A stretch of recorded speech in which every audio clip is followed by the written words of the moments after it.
we are going to start our event shortly.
Okay, guys, so we'll start with the event now.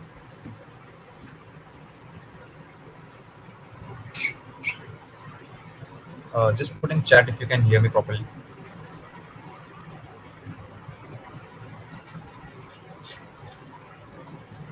I'm audible to you guys.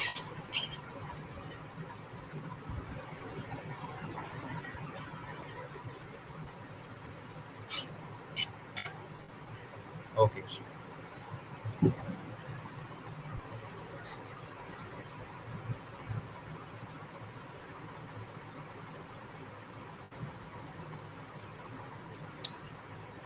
Okay, so good evening, all. I am Faizan Nabi, and I'm currently the technical lead of artificial intelligence and machine learning domain. I'd like to welcome you all to a 6 days bootcamp event on artificial intelligence and machine learning. So, before starting the event, I would like to tell you guys what are the outcomes and learnings you can expect from this event. By the end of this event, participants will have knowledge about what is artificial intelligence, machine learning, and deep learning, hands-on on machine learning algorithms and TensorFlow, deep learning fundamentals such as CNN, RNN, and ANN, computer vision, time series analysis, and real-world application of machine learning.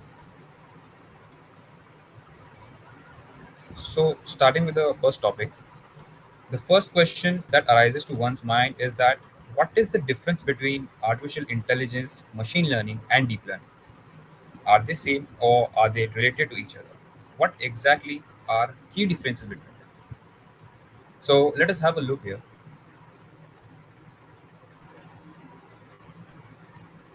We can see here we have a Venn diagram of artificial intelligence, machine learning, deep learning, and data science. So from this diagram, we can understand that artificial intelligence is a bigger perspective of computer science. Okay, whereas machine learning is subset of that, and whereas deep learning is more subset of the machine learning. So talking about artificial intelligence, we could define it as a smart agent that perceives condition of the environment through sensors, and it performs the technique that is learned from the machine learning or deep learning, and it performs an action over the environment using the actuators. So let me make a model for you guys. This is an agent. This is our environment. Okay, and the first thing that an smart agent do is it perceives through sensors. The sensors. It perceives through sensors. It performs some machine learning or deep learning activity, and then performs an action over it, the environment. Okay. So let us take an example now to make it more clear. Okay, for you guys.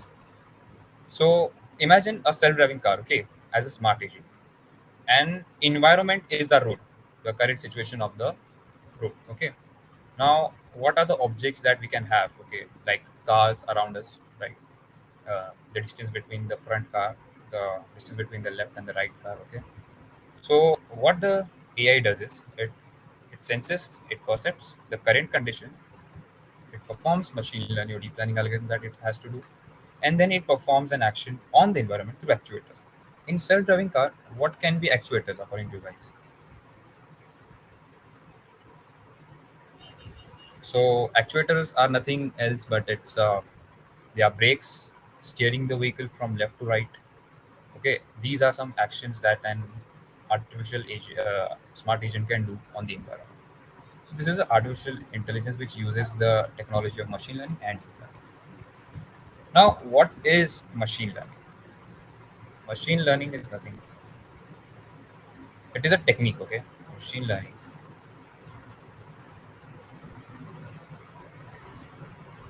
Machine learning is a technique through which when a user gives in a data as an input,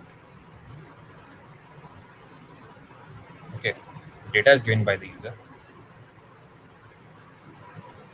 and it performs different algorithms on it, such as regression, classification, clustering, according to the type of values that are present in the data, and give us some prediction. P stands for the prediction.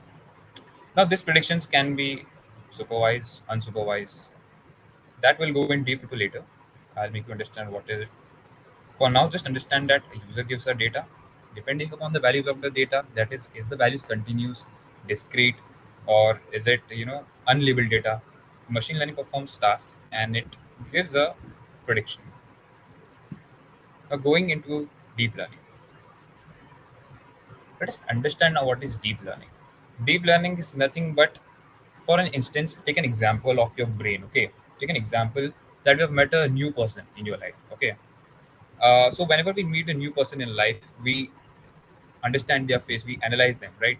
So it goes into a memory of the brain. And whenever again we see them in any angle, in any direction or any angle, or from the any side of the way, we understand that okay, this person is so and so person. How is it possible? This is because the neurons of your brain gets fired. So it looks something like this.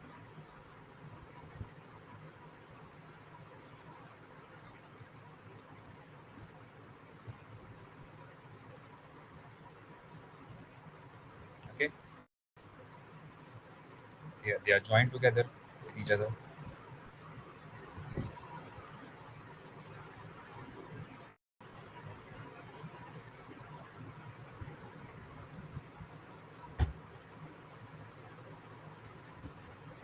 So there's something like this. Okay, they are called as neural network. So similarly, how we humans understand that okay, this is so and so. We first learn their faces, okay, their features, and then we try to map them in our mind using neural network. Similarly, in our machines, we create artificial neural networks. Okay, now jumping off on data science. Data science, as you can see, is covering almost all aspects of the artificial intelligence, machine learning, and deep learning.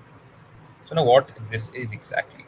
So data science is nothing but it's a combination of them, and it is specially used in the business firms to gain some insights of their data.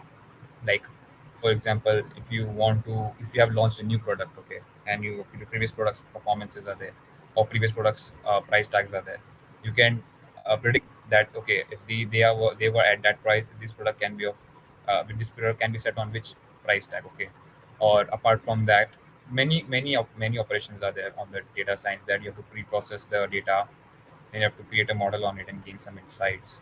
Or for an example, if I'm opening a shop, okay, and I have data that I have these many shops near my area. So what does it does is it can create a clusters, okay? It creates a clusters like this, different clusters. So from this I can gain an insight that okay, like we have this amounts of shops in our area. So if I want to open an different shop, so I can go for that. So these are some implementations of artificial intelligence, machine learning, deep learning, and data science. All right. Now let us dive deep into the what is machine learning. Okay, so machine learning, as I said before, systems that takes inputs and data, learns to find patterns to make useful prediction and decisions about previously unseen pieces of data. Now This depends upon what type of data values you have. Similarly, in regression, we use continuous values. Continuous values can be anything between like 0.888, 0.89, 0.90, or something like that. It's continuous, they're not discrete. In classification, we use continuous values. Continuous values. Okay. In classification, we have discrete values. Okay, discrete values is like either one, true, false, or a discrete value. It's not continuous in nature. They're discrete values we work with. Clustering is used when your data set is unlabeled. Now, I'll explain you in detail what is unlabeled and labeled data set. But just for now, you get an idea that clustering works on an unlabeled data, that is unlabeled data, which has no target output. It automatically finds some patterns. Okay, automatically finds some patterns and gives an insights about what patterns it has discovered. Let us move to the introduction to a data set. Okay, now this is the very important part of machine learning. I mean, if you know about your data well, and if you have pre-processed your data well, pre-processing means cleaning your data. For example, null values are there in your data, you have to remove them. Outliers are there. What are outliers? Now outliers is something like this, like if your data is mostly here, just a second. Yeah.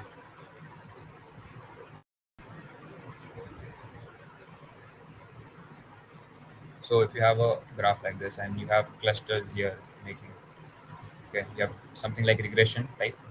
But there are some points which are out of bound, like this. These are your outliers, right? So you have to remove them because they are of no use for them. Apart from that, you have null values, or if you need to drop them, if you or you have to predict if the null value, what one null value could it be. Okay, so pre-processing is a major part of the machine learning. Let us understand what are features and target variable. Okay, so here we can see in this data set, if we see this is a data set of Canada, okay, where we are calculating CO2 consumption of a vehicle, right? We have different features like model, make, another have model, vehicle, class, engine size, cylinders, transmission, fuel, and fuel consumption. This is a combo. Okay, so now the main goal is to predict CO2 emission, right? So whenever we predict something in a data set, okay, so we call it as a target variable. So here we are predicting CO2 emission, so this is a target that we need to predict. This comes under supervised learning, as I said you before, okay, because we have a target, we have values before. All right. Apart from that, if you see, these are our features.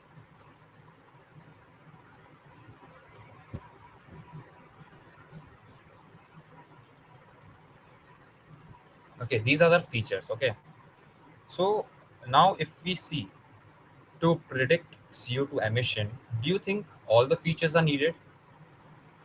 Just have a guess. I mean, because see, model or make, or this type of model or vehicle class, we don't need them, right? Because we don't work with them. Because if you even if you plot, these are first of all categorical values. We prefer to work with numerical values always. Okay, we prefer to work with numerical values. And sometimes if you feel that okay, this feature is important, you need it, so we convert these categorical values into a numerical value, and I'll let you know about when do we use it, okay, and how to use it. So if you see now, we can drop these, this. We know that okay, engine size is a numerical value, and CO2 emission somewhere or the other is related, right? So we will consider this value. We'll consider cylinders. We can consider transmission. We can consider fuel. We can consider the fuel consumption. Okay. not even transmission. We won't consider transmission. Okay, we won't consider transmission, and nor we will use the fuel type. Just the numerical value that we feel is okay to work with the CO2 emissions. Okay. Now, apart from this, when we work with machine learning, so first of all, you take a data set, you pre-process, you remove, as I said before, remove all the values, and then what you do, you you know split your data set. You split your data set into training and testing. Now, what is this? I'll go further in details in the next slide. Just for now, you imagine that your half of the data is. I'll just move these things. If you don't want this, I'll just move it. Okay, we don't need this. We don't need this. We need cylinder. We don't need transmission. We don't need fuel type. We are working with only these values. Okay. So when I say that a data set, we can split it into a ratio. Now, what is train test? So some see, as I said you before, that you need to give your machine something to learn with, right? Or to train with. So the training data set could be this much part of your data set,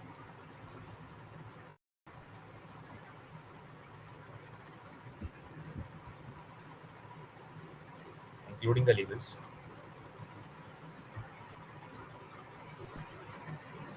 And this could be your, this is your train,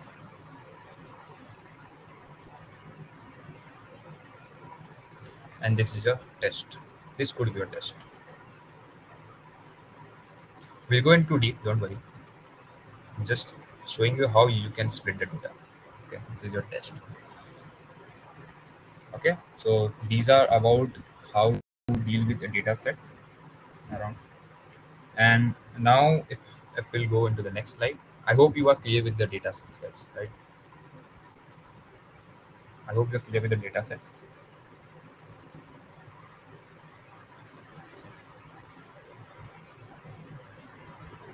Now, as I said, you train test split. So this is what I was talking about. Okay, this was a full data set that was before. I can see this. This is a full data set. Okay, this is a full data set. Now, these are your features. Features. What are features? Features are these: engine size, cylinders, transmission, fuel consumption. Features are those value that you will plot with or you will use with your target variable to predict it. Okay, features are something that is very much correlated with your the target variables. There is a method for that, Carl Pearson's constant, that we use, and you will get an insight about how much correlated is your feature and your target. This is your data set. There's nothing. What they did is they just removed this yellow part from the target variables, and these are features. When they split it like this: X train, as I said, you Y train. So this is X train value. This is your Y train value. So what happens is these train values and this test values are learned by machines. That okay, if I have this type of value in my feature, this type of value in my feature, then I'm labeling it as a this much CO2 emission.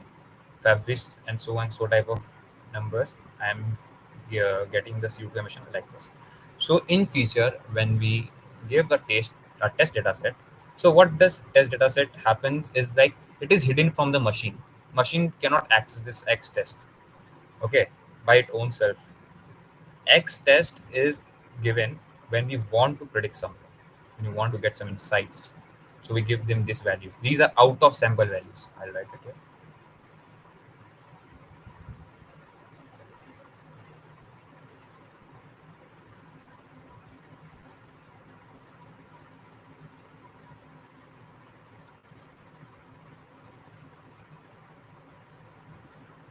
These are your out of sample values. And when we get the answers for this, we already have a Y test, right? We have the values of Y test. So what we can use Y test is for validation or for accuracy.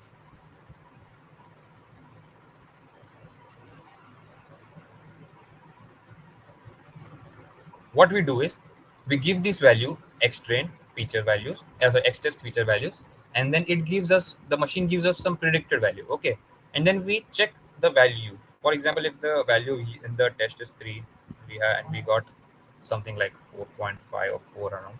So we can say that okay, there is 1 unit error in our machine prediction, right? So with that, we can have an accuracy of a model.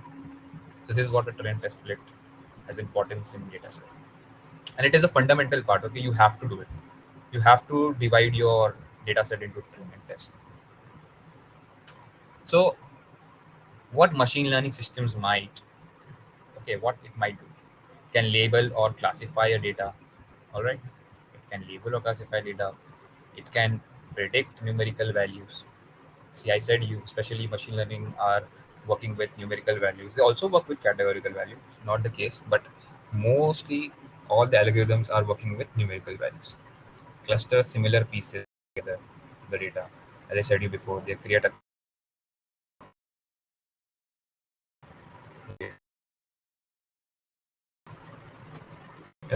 These are some cases unsupervised. Infer association patterns in data. Get the data that get the patterns in the data, like how which of them are grouped properly, which of them are not grouped, which of them are outliers. You can say create some complex outputs. Okay, but also when you say so unsupervised, sometimes it creates complex outputs also, right? So now dealing with supervised and unsupervised. Okay, now machine learning has three basic types of learning. Okay, we have three basics. These two are very important. These are supervised and unsupervised.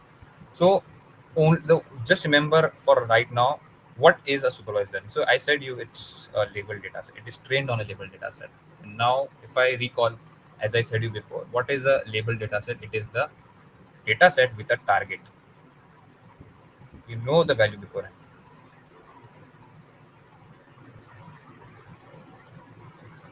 You know the value beforehand. Right. In unsupervised, we have unlabeled data sets. Now, unlabeled data sets, what are they? I said no target value, only features,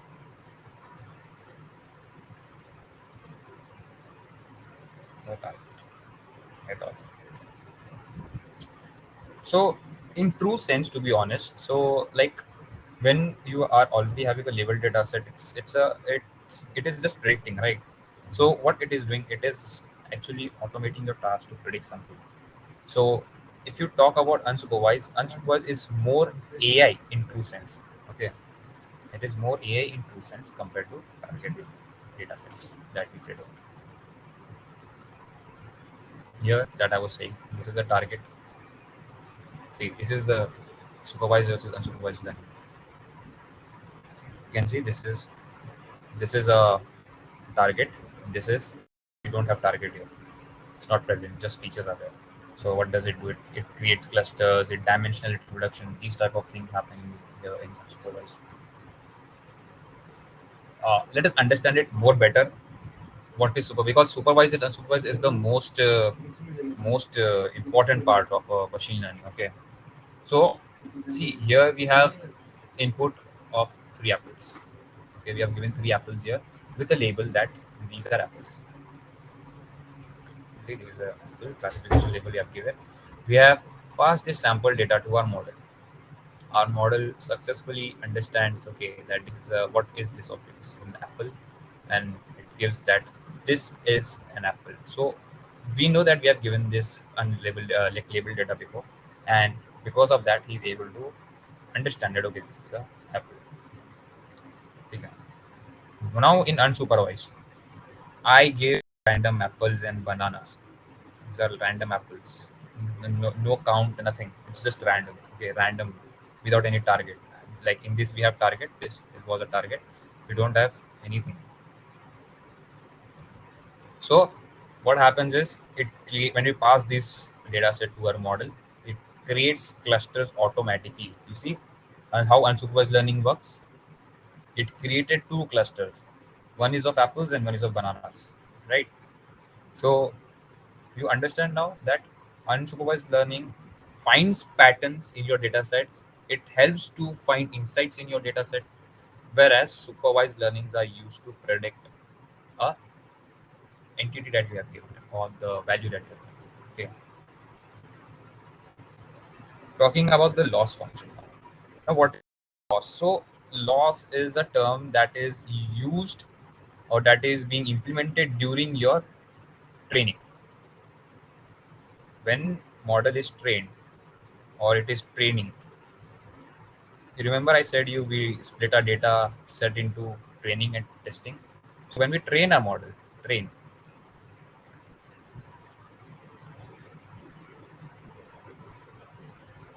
when we train our model, at that time our values are predicted, right? Like we have we have a loss function going on. Okay, so when we see that, okay, when this is our original output, okay, this is our predicted output, this is our predicted output, this is a predicted output, this is a predicted output, this is a predicted output, this is a predicted, this is a, so these are our predicted outputs, and this is the original output, original that it should have predicted. Okay, similarly here, if you see, we have different predicted values, different predicted values. Now, among all these, are the major task of machine learning is to minimize the loss. The more, the less the loss of the training is, the more accurately your machine learns, right? The more accurately your machine learns. In learning, it performs different learning algorithms and different things in neural networks. They update their weights, they update the bias. Okay, so when we train them, we reduce the loss by changing the hyperparameters. We try to change the loss by reducing the hyperparameters. If we have a good data set, our loss is very less. Always remember, pre-processing a data set is very important part of your machine learning. It reduces the data sets. Okay, it reduces the unwanted features of the data set, right? Now, if we compare what is the loss values of each of them, if we calculate, we have 16, 10, 81, 89. Okay, among all these, we have the 8,132 value, that is the loss. So we'll choose this model. See, machine learning is all about try and error. You have one data, you feel yes, this data set would work on one algorithm better. You try it. If you feel it works on second algorithm, you try it. Or if you feel to change the features, try it. If you feel these features are not good, or I have better features to plot with or work with, try it. So when you try an error, you will get these type of values, right? And from among them, you select the best model that fits to your data, or you can say vice versa, the best data that fits to your model, right? So this is what a loss is. Now I want you to understand, like, what are the features that we use. Okay, just some examples I'm giving you. So, like, predicting the price of a house. When we predict the price of a house, okay, we know that price of a house depends upon the size of the properties, how many number of bedrooms are there, or the location. These are important features. These are not so much important features, like what is the number of switches, what is the color of the house. See, if you want to predict the price of the house, you want to predict the price. Okay, so always remember, when you want to predict something, you need to understand what is your problem statement, what is the problem asking from you. Okay, so, and what is your target? First of all, always remember to make your you should have a target value. Okay, target value is very important if you are doing supervised learning. Okay, if you are with your target values, then you can have your feature mapping, like location, number of bedrooms, size of property, number of bedroom, right? So always remember, take always the important features and drop the unimportant features. We don't need them. We don't work with them because we don't get any insight with them. Okay. Now, recommending which video a user should watch next. Like, now, seeing, like, okay, the most important features, what it could be. It could be your topic. On which topic is the topic very trending or not. This is how your YouTube algorithms and all this works, right? They always even on your reels, you find there is some trends going on, and if you make it, you will get repeated this thing reels on it, or repeated videos on it, right? So topic is very important part of your video, right? What topic you're watching, popularity of video or number of views. See, this factor might or might be working for you. See, if you have already a good amount of views, then your videos get features automatically. You might have seen, like, you've got recommendation out of nowhere, right? So why is this? Because of the views and popularity. The people have watched it. YouTube recommends it to you. They use collaborative filtering in that. Okay, creator of video. Creator of video. If you are, this is like a personal feature. Okay, this is not. You can, like, if depends. If creator is famous before also, the video goes viral just because of his face values. Okay, or if a user is a new person who's posting a video, then might be his content is good, that's why he's getting a views. Or and now, right now, he's not getting reviews because face value. Okay, so this can or cannot be a feature, we can say, if you want to take consideration. Length of a video is important. Okay, length of video and age of a video. Age of video is how recently it was posted. Okay, and length of the video, how lengthy. For example, if you are saying that if you're posting a vlog, okay, if you're posting a vlog and your vlog is of just 1 minute, I mean, that's not the case, right? You need to have some bigger content. So if you have a similar in between your content topic and your video length or producing, then definitely you will. Okay, so now these are some these are some questions that we can ask. Okay, so like a baker would like to optimize price of a cake in their bakery, right? Depending on previous pricing, cost to make, and time of the year, and optimize pricing of the cake in their bakery, right? So we have features, we have target. We need, this is target, this is features, this is features, this is feature. What about the scenario makes it suitable for ML? So ask this to yourself, like, okay, is this problem appealing to machine learning? Like, if you solve this, what makes it suitable for a machine learning? So, like, we have a good number of samples for our features, like previous pricing, cost to make, time of the year. We have a target. So definitely it is the most suitable scenario for your ML, right? Machine learning algorithms to detect something out of it, right? What is the benefit to the business? Benefit to the business is that we'll get a optimized pricing of the cake, right? So you'll get optimized price of your cakes by using your previous pricing, cost to make, and time of the year. Would a human perform better job? Yes, human could perform a good job, but machine learning, if machine learning is given better data, a good quality data, yes, definitely machines will work better. Okay, but if the data is a random data, or don't have a good values, or you have some null values in your value, or, like, outliers are many, then you cannot predict your values properly, because you cannot say that, okay, my data is fit for prediction, right? What are the inputs to the system? What inputs are you going to give? Inputs will be simple: a data set which will have a CSV data type, comma separated. We can give CSV file, common data set that we use. Okay, comma separated files is just like the Excel files. Okay, so these are they have cell types like this. If you have ever come across, we have cell types like this in them, so you can use it. Okay, so you can fill in the feature here, and your instance record values or anything. Okay, what are the inputs to the system? Inputs is the previous pricing, cost to make, and time of the year. Now, how ML model would go wrong? Very important part. How ML model could go wrong, right? So ML model, as I said you before, machine learning models, they are, the data sets are fit to a machine learning model. So as processing is not done properly, if your datas are very irrelevant, then you cannot predict properly the price of the cakes. The ML model would go wrong in this case. So always remember this. This is an important part.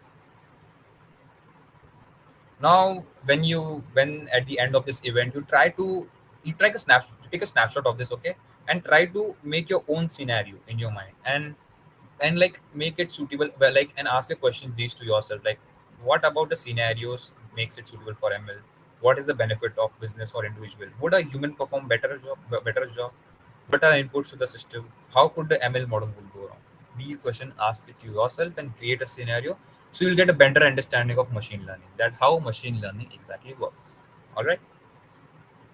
So this was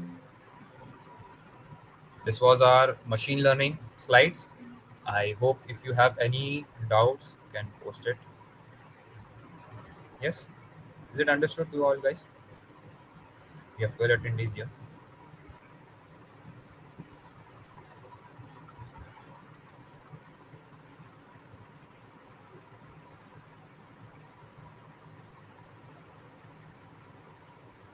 Okay, cool. Yes, yes, good.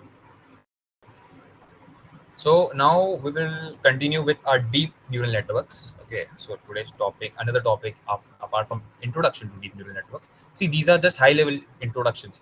Tomorrow we are going to cover the most important algorithms, okay, in your machine learning. And apart from that, you will have what do you say? Another session on fundamentals of your CNN, RNN, these type of networks. Okay, I'll go with the PPT.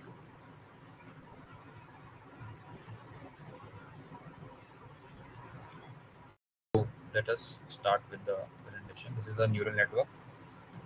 So, guys, as I said before, neural networks are your neurons. Similarly, like your brain neurons, they are artificial neurons that fires the information from one neuron to another neuron. Okay, they pass the information and they fire only those neurons whose weights are proper. Right? I mean that weights are more valuable, or weights are more accurate. Okay, so start with this thing. There's a video that I can show you. Okay, I need you to tell me whether we're able to see it or not properly. Hi, I'm Nat. And I'm Lo. And this is our 20% project, where we go find out about different. Guys, I want a response from your side that whether video is working properly, so that I can continue with the video.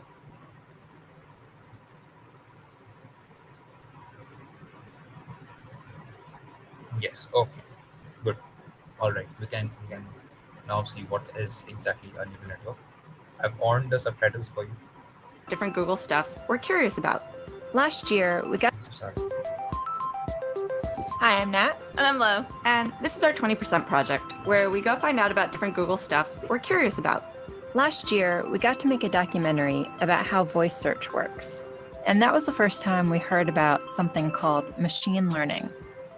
Since then, we've been kind of fascinated by it. So today, we're talking with Greg and Chris to learn more about it. How would you describe machine learning to someone?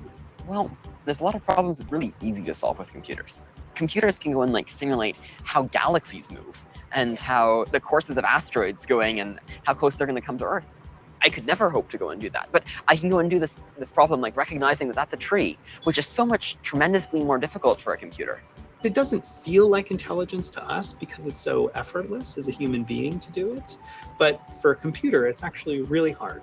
Because the real world is kind of messy and unpredictable at times.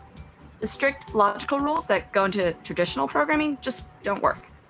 Instead of going and writing programs that solve the problem, we write programs that learn to solve the problem from examples. And it's this process of learning that allows them to improve over time, actually be more clever than they would be if we wrote down a very rigid set of instructions for them to follow. Machine learning is in so many different things that we use today that it's kind of like this invisible magic ingredient. Phones with the ability to understand human speech. Machine translation, email spam filters. When you go to the ATM and you give a check and it can read the handwriting. A Photos app that can automatically organize your photos based on the things that you like to take photos of. Like, here are all my mountain photos, here are all my food photos, here are all my dog photos, here are all my feet photos. Everything from facial recognition to going and trying to recognize whether a particle is present in a particular collision at the LHC. Which we just like to take a time out to say is that big tube in the ground over in Europe that smashes particles together at really fast speeds so that scientists can use that information to unlock the mysteries of the universe, among other cool things. Now back to our episode, because I am getting really dizzy doing this. Whew. So, researchers and scientists are still experimenting and trying to find the best ways to teach computers how to learn. But a lot of the progress is coming from these algorithms that are based roughly on how the human brain works, and these are called artificial neural networks. So an artificial neural network is something that it's a rough mathematical cartoon of how a biological neural network works. In a biological brain, we have individual cells called neurons. Each neuron looks at what its neighbors has to say and then decide what it wants to say. And in artificial neural networks, we have little mathematical functions. We put them in some organized structure, and then we say, okay, you guys all together, learn to do this task. We have lots of neural nets that are really great at going and recognizing, this is a cat, this is a dog, this is a frog, this is a mouse, this is a horse, this is a truck, and things like that. So take, for example, trying to recognize what this is. So it used to be that we were really proud if we could get a neural net with 3 layers to work. And it's recently that we've made a lot of progress on techniques that allow us to train much deeper neural nets. And that's why this kind of machine learning is also called deep learning. A neuron in the bottom layer is just going to be looking at a tiny piece of the picture and making some computations about it. It doesn't understand anything about dogs specifically. But what the neuron does understand is it says, I'm giving a signal that's useful for somebody who's giving a signal, who's giving a signal, who's giving a signal, who's giving a signal. They're kind of able to unfurl this really high-dimensional knot and pull it apart and make it easier to go and separate different things that are close together on the surface from things that were tangled all together earlier. But then at the top, we'll put 2 neurons, and these neurons look at the whole picture so far. They're basically experts at making the final call, figuring out, all the layers things, so I know that this is a dog, or at least I'm 92.4% sure that it's a dog, so it's basically a dog. And while there's been a whole lot of progress with teaching computers to learn, they're still much slower learners than we are, and they make mistakes that you and I wouldn't. So what I was working on is sort of trying to find a way to go and look at a neural net and ask, what does the neural net think the platonic ideal of a cat is, or the platonic ideal of a dog, or anything it can classify as? And suddenly you can go and ask, neural net, what do you think a cat looks like? And you get a picture of a cat, or neural net, what do you think a barbell looks like? These weights. And it goes and it shows you a picture not only of a barbell, but of an arm attached to a barbell. So the model thought that the arms, it only learned what barbells were from looking at pictures of barbells. And they're often held by muscular weightlifters. And so it learned that there was, barbells have arms attached to them. It takes them a long time to learn. You show it a picture of a school bus when it's early in learning. The very next time you show it a picture of a school bus, it's only a little bit more likely to say school bus. It doesn't get it, even though that was the very last thing it saw. Whereas, say to a kid, that's a filing cabinet. And then a second later you say, what's that? He's not going to be like, shoot, right? Well, the more you describe this, the more I'm amazed by human beings. Yeah. The effect is wow, human beings are really amazing. We're really amazing learning machines.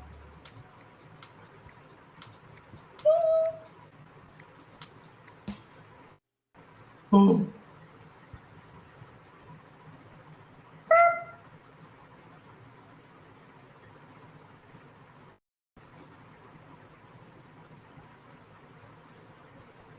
Alright guys, so we got a valuable inputs from this video. It was a great video, to be honest. Okay, so what did we understand from this video is, first of all, see, deep learning works on your image data sets. Okay, it works on image data sets. Show it something, it understands, it learns, it identifies the patterns, and then it gives you the output. You put it into a dense neural network, right? It learns through videos, or it can learn. So if you have something like a figure type of thing, or if you don't have a figure type of thing, but you have unorganized data, okay. So like in machine learning, I just said we have to pre-process it and bring it into a set, right? But in neural networks are built like that they can handle a very type of data, okay, variable type of data. So if you talk about a deep learning network, we have there are applications such as image recognitions, right? We have a lot of image recognitions or different types of identification predictions using the images and all right. So it works on an image data set mostly, okay. When you have something related to image or these type of things, it can also identify a handwritten digit. You can say 9, okay, 9 or 6. So it can identify this also. It when it's in a form of image, okay, it's in the form of image. So now if we look upon these, okay, now okay, bring all your attention towards the neural network, which is this part, okay, active neurons, and the inputs. Now we have labeled photos. Remember, so this is a supervised learning neural network. We have labeled photos. We have cat. We have dog. Right. For example, we passed a cat's image. Right. So now you might ask me like, okay, in neural network you pass some values. It gets it's get these are the connections. You can see these are the connections. They're connected to different neurons. Okay. They get connected, so you get a value. But when you work with image, how is it possible? Like, how would you get a value, right? So you always know that, okay, when we work with image, we are working actually with pixels. We're actually working with pixels. You can just draw lines. My lines are not straight.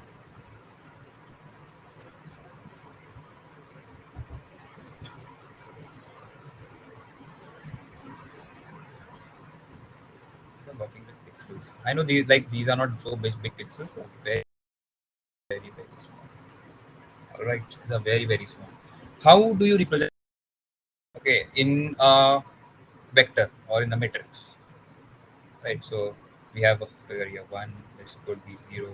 This could be one. This could be one. This could be one. One. One. One. One. One. One. One. One. One. Rest all would be 0. They are not our features. We have different shades also. We talk about properly. All right. So we will get something like this. So computer doesn't see your image like this as a CAD itself. Computer just recognize your image like a grid. Computer knows how grid works. This type. Okay. So when we perform these things, we see this is a large dimension. Okay. If we talk about 1,000 by 1,000 dimensions, okay. Just imagine how many pixels would computer need to compute. Okay. So that is not right thing. Okay, we need to get only the important features that we want. For example, if this is 1,000 by 1,000, just imagine the calculation that a neural network would go through.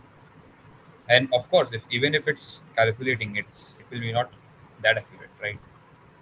So when we work with images, we try to reduce its dimensions. We try to get only the important features that we require. We don't take the unwanted features. So what we do, we apply a convolutional layer. The convolutional layer, what does it do? It's a filter. It has some values, okay? Values such as it has edges, to be honest. See, as I said, for us, we can see there could be a edge like this in the image or something like that. But for them, it's a matrix. It's a vector with just values from 0, 1 or pattern, right? We have some. We can see like this. This is an edge, but this could be a pattern. So if this edge could be identified by image, so this edge would fit here, right? Exactly. This is the ears.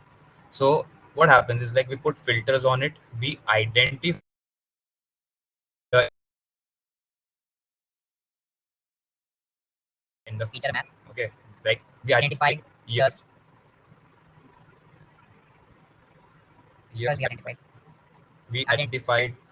So this filter, it actually runs over the image. Okay, this all technical things are done inside your TensorFlow. Don't worry. Okay, we will have a fundamental and proper discussion about it. How do it work in the session that are upcoming. This is just an high level introduction. Okay, so this filter just works around as a grid. Like it will get here, it will get here, and it removes the features and then you will have something called as feature map. So it identifies ears, then it identifies, what did it identify? It identifies your eyes, it can identify a nose. See, okay, it can identify a mouth.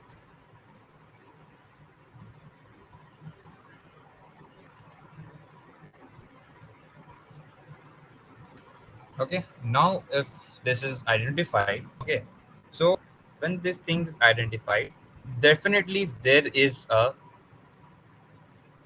face. So we'll have a layer of face. We identify the face now.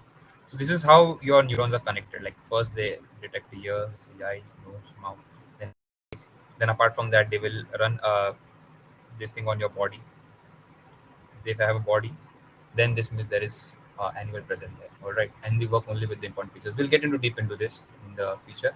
Just for introduction, you understand now that it identifies some features, it act upon it, it creates a matrix, and then it reduces the dimension of the images. Okay, it only takes the important features, and then it is passed to these dense neural networks, and then these neural networks are classifying them as cat or dog. All right. So this is your how your uh, a neural network works in terms of images, especially. These are some activation functions, right? These are some activation function. Now we'll get deep into this again. I would say just for now, you have to be have a general knowledge that what is an activation function. See, when a neural network is passed through values, when they create a value, okay, the values are always linear, right? So we cannot have a proper insights from it, like what is it exactly, right? So to bring it, so to give it some valuable insights, we use some activation functions. Like if we use a sigmoid function, this is the S type, it has a continuous values between 0.1, like 0.5 is our threshold. Just for an example, if we are identifying a cat or a dog, okay, okay, and the features that it identified is more on the overside, like we have this value 0.5, less than 0.5 it's cat, less than 0.5, more than 0.5 we have dog. So as I said, you images are converted into numericals are then passed into neural network, then you get a continuous values if you use a sigmoidal function, and then you get these type of values, so we can predict. Okay, now this is the formula for it. Value activation function, it's activation functions are all similar to give a non-linearity, to get some insights from your this thing. So you see f of x equal to max 0 comma a. Now what does it, this is used when you extract your features, especially ReLU function. Okay, ReLU function is used when you extract your features, because see, when our filter is going over a image, it gains some unwanted data also, right? Like if you want a cat, we just want a cat, we want ears, but what about the surrounding part? We don't want it, right? So what it does, it gives a negative value to them, or you compute some negative value. So what this function does, it lets the negative value be zero, means we are not taking into consideration only zero, direct zero. And this is the function that it returns x if a value is positive. Positive can be any value, 1.1, anything, or 2. It's like, not 2, especially binary we work, so not even this 1, 1. Mostly positive values are your always returned in positive way, and only your negative values will be 0, right? So if I give you some brief insight about this, you can see here that I did the surroundings as 0. I named them as 0, right? So these are some noises that we don't know. We don't know the middle part. So this is how you actually get rid out of them, right? These are some perception of artificial neural with ReLU. Like ReLU is a simple 1 or 0. Like yes, no, to active or not active. So this is like 5 less than 10. Yes, active the neuron. Has a curve. It's, as I said, the filter have edges. Yes, has a curve. Then curve is like this. A curve is something like this 6. Does it have? No. It has 7. No. Don't activate the neuron. Does this have a curve? Yes, you have a curve. You see this curve. Your filter map identifies this feature. Your map identifies this feature. This feature. Yes, you have a curve. Activate the neuron. Let's go ahead. Identify different patterns. Identify more patterns like that. Then you get a proper matrix. See, this is how a neural network looks like. Okay, these are some neural networks. If we talk about these are, see, this is detecting face, detecting. Uh, see, there are some different filters over it. Okay, there are different filters which it created. You can learn from it. It matches here, it matches it here, identifies the features, and then it gives you. And these are the weighted. See, whichever lines you see which are not weighted. Okay, which are not weighted, which is very small or which is very light. These are not. They are not given a higher. What do you say? Priority. Okay, these are the higher priority. From these features, we are getting more. This is mapping more. This is mapping more. This is mapping a good amount. Okay, like weights are okay. But here, if we see there are some weights which are negligible. Nah, priority is not given to them. Why? Because they were not fired. They were not fired. Okay. The neurons that are fired are these. All right. So this is some playground. This is a from Google.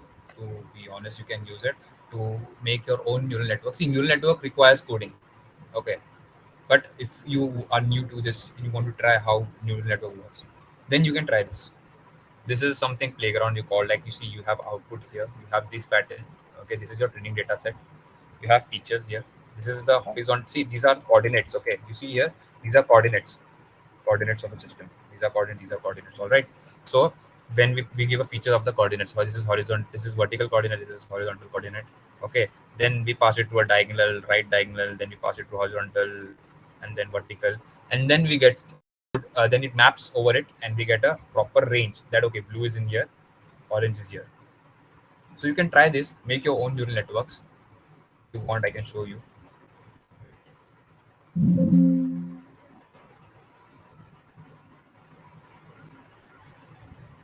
This is your neural network. See, this is the link I will provide you later on if you want. The playground.tensorflow. If you just write a TensorFlow playground, you'll get it. Now just see how it matches the thing. Okay, if we just increase the number of neurons, it will affect it. See, right? We increase the number of neurons. Before, if I reduced it, it was not identifying these pattern, right? The diagonal pattern was unable to identify. Hence, you're getting something like this. See, if I reduce, you won't get pattern. See, it's taking, but it's getting hard to identify, right?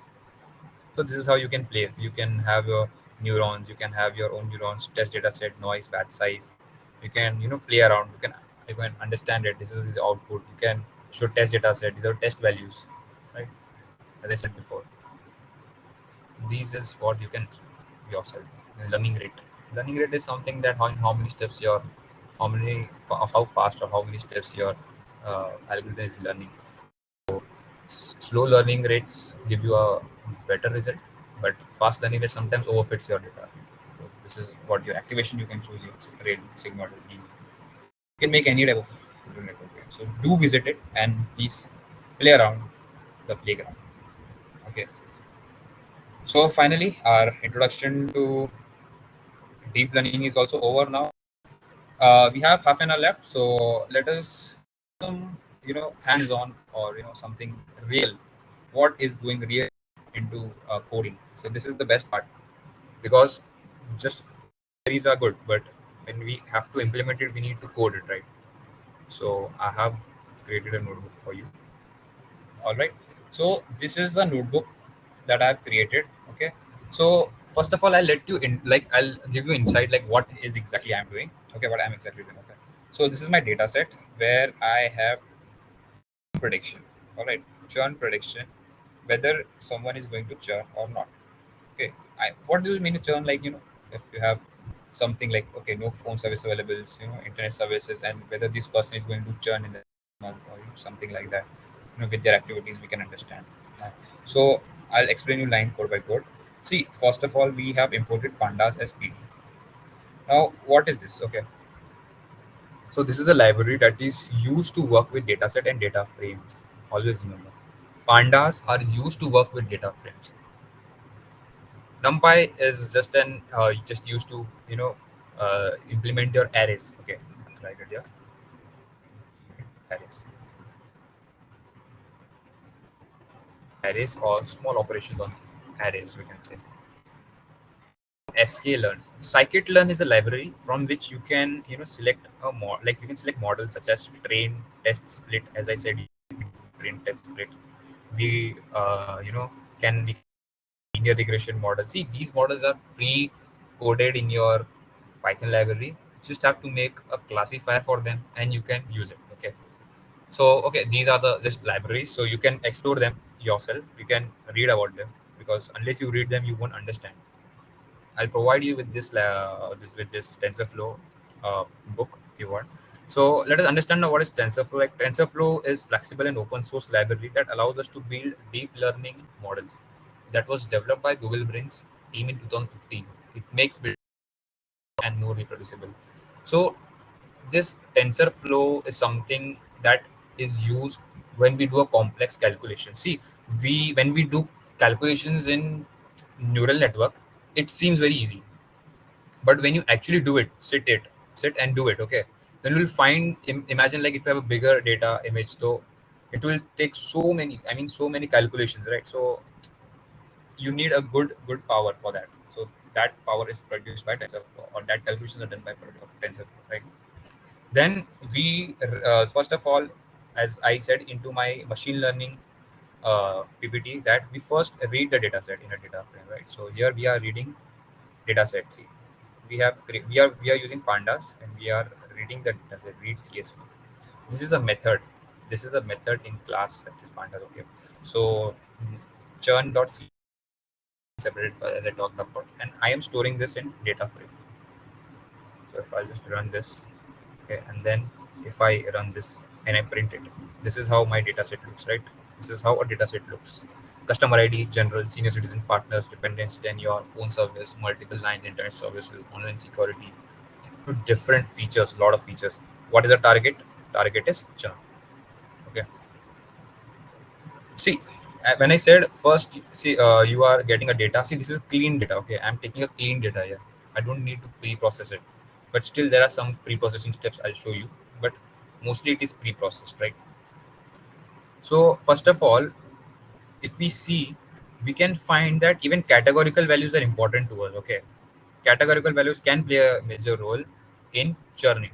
Okay, whether the customer id is so constant, okay, like multiple lines, no phone services, yes or no, we need an answer for that. Okay, we need answer for internet services, dsl, fiber optic, what is it, we want an answer for that, right? But as now it is in your categorical value, so how we convert this categorical value into a numerical value, we can see that. So what we do is, again we are using pandas. Okay, dot, we are taking this method get dummies. Now what does this get dummies do? It converts your customer it converts your phone service into a numerical value. For example, phone services are there, okay, so 1010, if yes then 1, no then 0, like that. Okay, so I'll show it to you a minute, I'll run it. Okay, so if we see here, if we run this, it creates in category value, okay, and then it is, and we are dropping.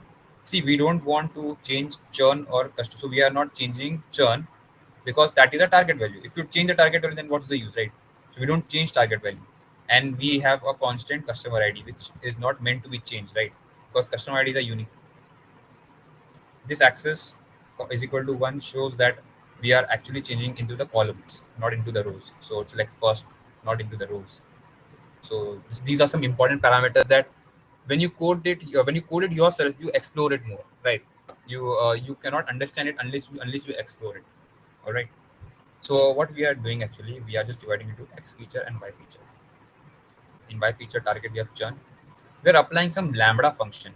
See, there here we have implicitly changed using a library. Here we are explicitly changing our churn using one hot coding using lambda function. Now what is lambda function? See, See, when we are working with all categorical values, when we converted get dummies and converted all these values into these type of values, see categorical values, gender female, gender male. Here, if you see gender female, female, male, male, you see here now that gender and female are now different columns, and now we have in the females one, two. The first two are the females, right, and the rest are not females, right? So for that we are assigning the numbers. So this is how you convert. So once we have converted all of them into numerical value, then how can we work our target value as a this thing, right? We can convert it using a lambda function. Now lambda function, what is it? Now you understand this, okay, very carefully. Lambda functions are mostly used in transformations such as, for example, lambda x. It's an anonymous function. X and y can take any of the arguments, okay, and any of the arguments if we take, we can perform single operation expression on it. So what we are saying that we are passing the anonymous function x, what we want is if x is yes, then you print it as one, convert it as one, transform it as one, or you transform it as you if it's not. All right. Once this is done, we have created all our values into categorical values. You can see none of them, numerical value. None of them are into categorical value. Then we split them. This is how you split. See, here we have imported train test split. There, here we are using it.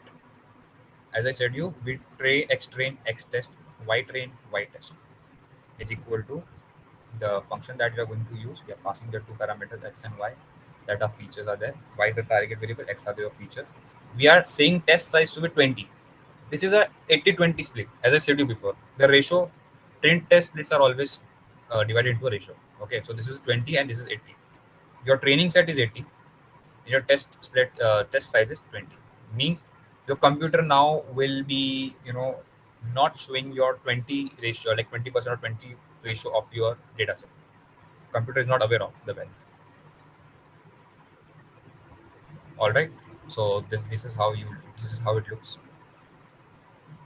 Now getting into an important part now here.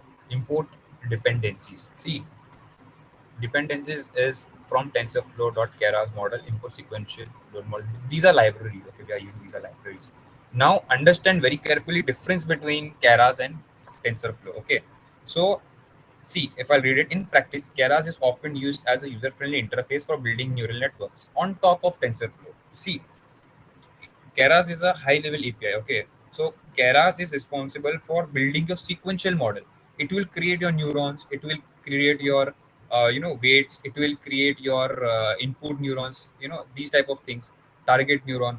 So Keras is used to build a neural network. But then we have to calculate it also, right? As I said, there's a lot of calculations going on behind the scene. So Keras don't have to take worries about it. This is carried out by TensorFlow. So in backend, TensorFlow is working continuously, calculating your values. But in real, your friendly interface is shown by Keras. So do understand the difference between them. This is like one of the most confusing questions, like what is Keras, what is TensorFlow. So this is the difference between TensorFlow. TensorFlow is your backend, Keras is your front end. You can say that. You are seeing something, but there is computation going behind TensorFlow. I hope you could get it right. So from TensorFlow, from TensorFlow Keras model, see, front end we are actually implementing sequential and load model. So what is sequential? Sequential is like in the context of Keras, sequential is a type of model that allows you to easily build neural networks as sequence of layers. A sequential model is a linear stack of layer where you add each layer one by one. We can see here. I'll show you here. Just wait for some time. See, then we are importing dense neural network. We can also fully connected layer from Keras. See, this is your front end. Keras, we are implementing layers. See, everything we are implementing from Keras, but that is inside the TensorFlow. Behind the scene, TensorFlow is working for computation, but actually front end Keras is showing us. Okay, dense neural network. We are importing metrics to get an accuracy score. Right now, the main part comes, that is building and compiling a model. Now here we are building actual neural network that we have seen, that I've showed you how you have seen a neuron, many neurons here you might have seen, right? That type of computation. Here in code, actually it looks like this. This is a help from Keras, that we can visualize the neural network in such a way. All right. So this is a sequential class that we are creating an object of it model. Okay. Why are we creating a this is a class classifier also, you can say object also. All right, we are creating this object to gain access of sequential class methods. See, this sequential class is pre-written by someone, right? But in this pre-written class there are some methods like add, add. This is the add, this is the method. I'll also give you one hint that the only difference between functions and methods are like methods are written into your class and functions are written outside your class, right? So these are methods. We need an object to access it. Without that, we cannot access it. Now understand how we are creating a neural network. See, model.add, we called a method add, and we are saying that it's a dense neural network with units is equal to 2. What is units? Units is your number of new input neurons, you can say. All right. Activation is equal to relu. Here we are using activation function as relu. Now input dimension also we are giving. Now what is your input dimension? Input dimension is nothing but, see, if you are not giving an input dimension, then how your network would know, right, that there are so many weights you have to declare, that you have to declare so many biases, right? So unless it doesn't know how many features are present in your data set, it cannot make that weights, see, in initially it takes random weights and then it calculates and during training, right? So it's just like it's learning. First randomly it has some numbers, but dhire then it is learning. Okay, so this is what it means. This is the reason by giving input dimensions, right? Then we are adding another layer. Unit is equal to 64. These are your neurons, 64 neurons. Activation is relu. See, whenever someone asks you what is hidden layers, these are your hidden layers. These are your hidden layers. This is what computation is going on in hidden layers, right? And at the end we are using only one neuron because we want an answer either in yes or no, that is true or false for churning. And we are using activation function sigma. As I said, you activation, see, here we are using relu. We are neglecting the negative values and only considering positive values, we can say. But here sigma model we are using, the only reason is that we want a value to be in range of either 0 or 1, right? Or sorry, not 0 or 1, I would say it should be in a range that is 0 to 1, right? 0. 0.5, 0. 0.7, 0.3, 0.2. So as I showed you before in the CNN, that we have a threshold law. If we have value from 0 to 1, wait, I'll just show you. From 0 to 1, this equation function is converting values from 0 to 1. The answer is converted to 0 to 1. So you get values such as 0. 0.5, 0. 0.1, something like this value, 0.3, like these values you'll get. So for to classify something, you need to have a threshold value, right? So what is the threshold value of 1? You can say, that it's 0.5, right? This is the threshold value. So in between this threshold value, if it is lesser, we can say the person has churned, or a person has not churned. So we can create a wall, or you can say threshold between these values, right?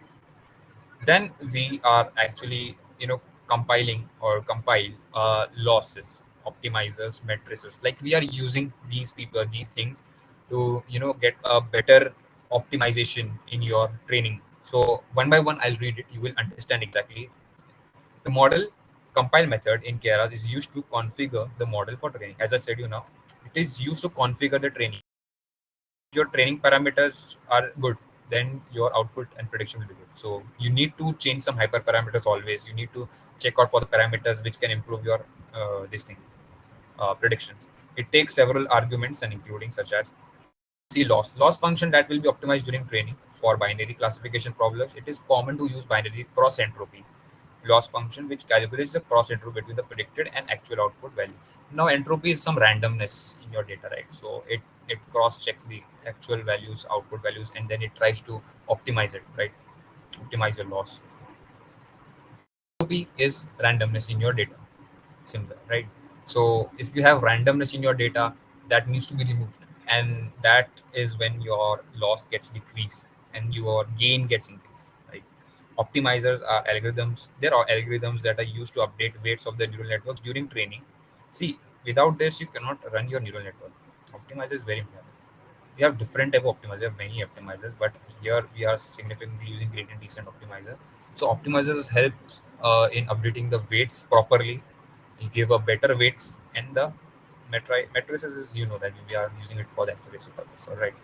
Now it's time to fit, predict, and evaluate. Fit means train. Fit means, always remember, keyword means fitting your dataset into a training model. Fitting your dataset into a model is called as training. Always remember, these are some technical terms that you need to remember. Right? Model dot fit. We are again calling this method fit. You're passing X train, Y train. Epochs, very important step. Epochs is something that you can say you have given an input of numbers in your starting neuron, and it has reached the end neuron. Okay, and then again the weights are updated, and again the process of calculating it is going on. So imagine if your neural network is large and you are running it for 200 epochs, you have to calculate 200 times the neural networks. I mean, you have to calculate 200 times the weights of the neural network. Imagine, it's so hard, right? And the machine is doing it for us. So epochs means total iteration completed in a neural network for its values. Right. This is a batch size. So batch size is basically you keep it as same as the neurons that you have given inputted, right? Input neurons that we have given 32. It is important. Okay. So batch size is basically training example samples that are processed in a single. See, 32 example will be processed in a single go. Then we have another process, then we have another process, we have another process is going on. It's like that. All right, now let us see how machine gets trained. Okay, this is very fun part. I want to show it to you guys. All right, just wait a second, I'll restart and run all the cells.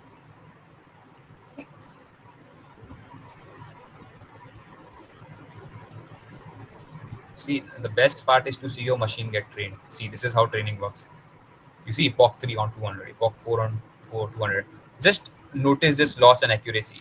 Slowly, accuracy is increasing, loss is decreasing. Why? Because of these loss, binary cross entropy, randomness is being getting removed. Optimizers are properly optimizing your weights.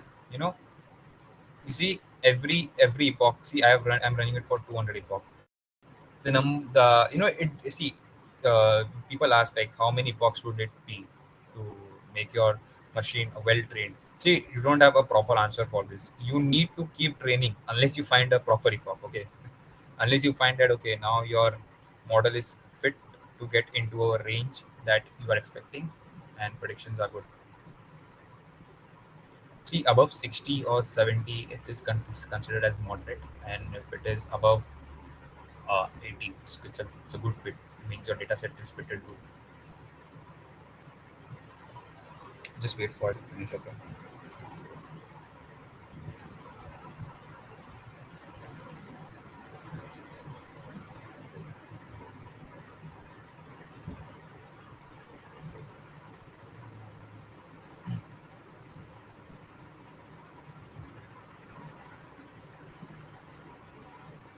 See, I am actually training it still. It's giving me an accuracy of 79. So you can play with the hyperparameters, change the parameters, change your batch size, change your data sets little. You can try a lot of things. You can change your optimizer. You can change different things. You can add more hidden layers, right? More hidden layers means mapping, more good mapping. Don't add too much so that it overfits.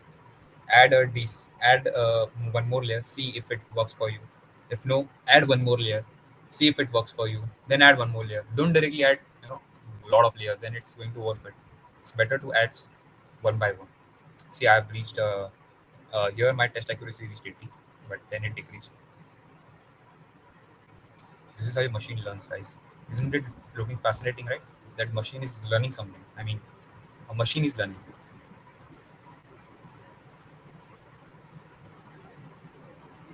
We're almost there. It's 117.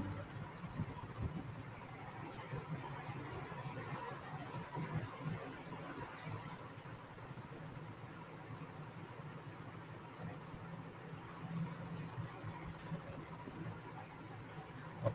Here our machine is trained, guys. All right. Got an accuracy of 80. This is training accuracy. Okay. This is just training accuracy. Loss has constantly decreased over time. We have predicted values successfully. All right. Here is the test accuracy score. See, as I said you in my machine learning data set, that when we predict y hat is your predicted value, we test it with your testing value. The only reason of using test data set here is to get your accuracy, how much value it is matching. All right. So 78% score, which is pretty good, I would say. It is good. Okay. And if you want to see properly but how much it has predicted, I wouldn't take a transpose of this. I would try or just print a y hat.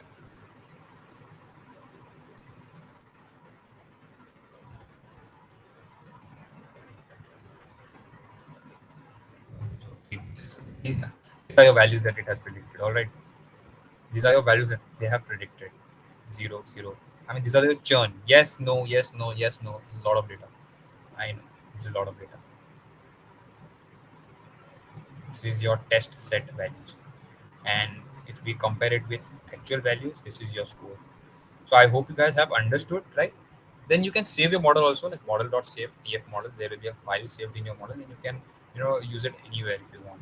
You can model is equal to load model tf model. Just this model can be, you see this if I print the model, this is showing that Keras engine sequential model is saved at, this is the real memory location of my memory where it is stored. All right. So this is a memory location where it has stored. Now I can use this model anywhere if I want. So this is the whole process, guys, of how you use your neural networks in machine learning, especially. Okay. Otherwise, you especially you work with images, but this is more better to understand with machine learning, as the data's values are numerical values. In future, you can try it yourself. Go with with the image data set. Go and explore it. Explore. See, ML is all about exploring, as I said before. Explore algorithms, explore everything, and then compare it and use the best one. It's all about trying and catching. All right, guys. So here we have come to our end of the sessions. I hope you guys have understood the introduction to the this thing, and yes, yes. So I hope it was a good session. You guys have learned something, especially the introduction part. Please stay updated for the upcoming sessions. Okay, tomorrow we are going to have a session on what do you call the algorithms of machine learning, which is a very important session. All right, here we had an introduction, but tomorrow we are going to have a session for the machine learning. Then tomorrow, after that, we have fundamentals of CNN and RNN, in which we will be coding how CNN and RNN will be working. All right, and then apart from that, we have time series analysis, and a lot of things are going to happen. So stay updated, guys. Please share it with friends to and ask them to join our event and gain knowledge from this, because machine learning is a vast growing field, and it's good to learn, right? It's good to learn. uh, where we'll get the link of the upcoming events. See, if you have RSVP'd, we will it will automatically come into your Gmail. Otherwise, we will send it on the group. Okay. Thanks, Usha Bhaiya, for your good luck. Really motivated me. Thank you so much, everyone. So this was it. I'm ending the session now. Keep updated and please join the session. And thanks for joining. Take care. Good night.